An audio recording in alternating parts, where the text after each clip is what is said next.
Le malheur semble tomber sur cette famille comme une fatalité. À 47 ans, Yentema Tankwano, sa mère, sœur, enfants et neveux souffrent d'une déficience congénitale. Ils sont tous malvoyants. Adeline a réussi cette année à l'examen du CEP. Yempabou, lui, passe en classe de 5e.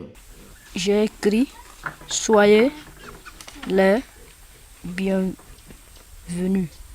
Pour venir en aide à cette famille démunie et à bien d'autres dans la Tapua, le centre handicapé en avant de Mahadaga a initié le concept de jardin de survie.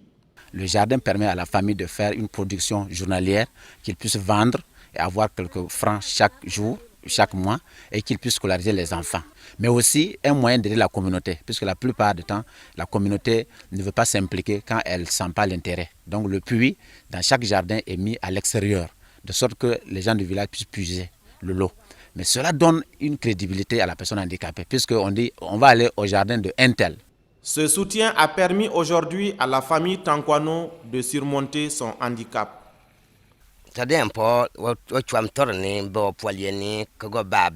Grâce aux revenus de ce jardin, j'ai pu me marier et fonder une famille. J'arrive à scolariser les enfants et à subvenir aux besoins de ma famille. Le jardin de survie a une superficie de 625 mètres carrés. Il est la propriété à vie de l'exploitant avec le consentement de la communauté. Une signature de convention avec le centre matérialise cet accord.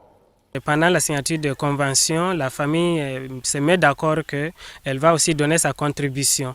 Et la contribution de la famille, c'est d'envoyer les graviers, de creuser le puits et aussi de creuser le trou s'il y a besoin de fixer le cornière et tout pour la clôture. Dans le jardin, on peut trouver que premièrement, la clôture, il y a le grillage, il y a aussi la haie vive qu'on met sous forme de jatropha.